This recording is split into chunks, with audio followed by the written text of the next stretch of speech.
As we move along to the banks, as earnings season gets underway, shares of JP Morgan and Goldman are both lower, despite both reporting strong quarterly results. JP Morgan beating on profit and revenue after it released money set aside for loan losses. CEO Jamie Dimon saying the economic outlook continues to improve, but the shares are down more than 2%. Goldman crushed expectations, bolstered by the robust IPO market, and B of A and Wells Fargo are next with results due tomorrow. So why are bank shares under pressure? Even Goldman's down 1%. Joining me now is Anton Schutz. He's the Mendon Capital president.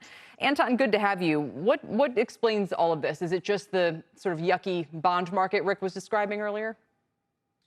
Well, the yucky bond market actually will play in the bank's favor.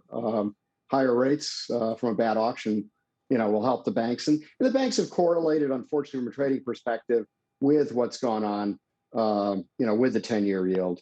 The reality is the banks delivered. The earnings were good enough. They're both crowded trades. You could poke holes in both companies and say this and that, but at the end of the day, they're generating capital, generating book value.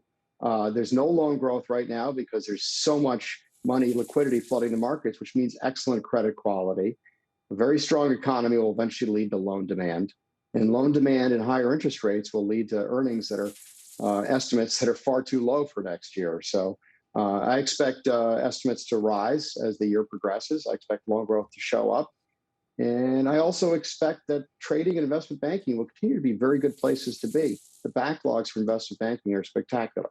What's going to happen with deposits, though? As we were writing about this week, they have these competitors in the crypto world that are offering 4% yields, and that's conservative.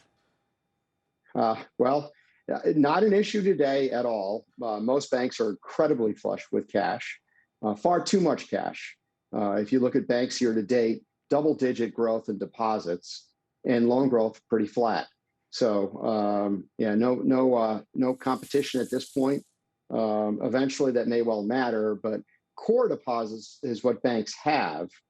And those are cheap deposits versus the other more wholesale type borrowers. In a rising rate environment, they may face some issues trying to gather those deposits. And I continue to believe that fintech and banking have to partner up. I don't see them as necessarily competitors. I see them as partners as time goes on.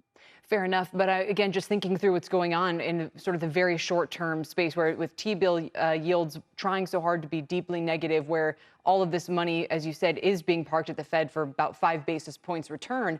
Where does that go from here? I mean, what normalizes things? Only if interest rates kind of drag things higher? Because if we're talking now about a Fed rate hike in the picture by the end of next year, as a lot of the market is after the numbers this morning, does that resolve this liquidity situation?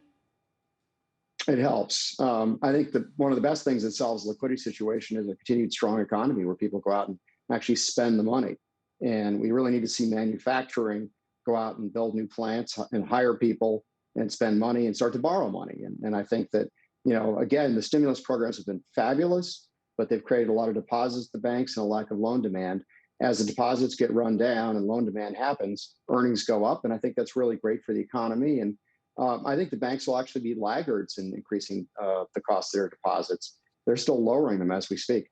Well, we should leave it there, Anton, but I just want to check in with you for investors who are looking at whether they should buy some of the big banks on this weakness or if you'd stick with some of the regionals that you've long recommended. Where should people put their money to work in this space?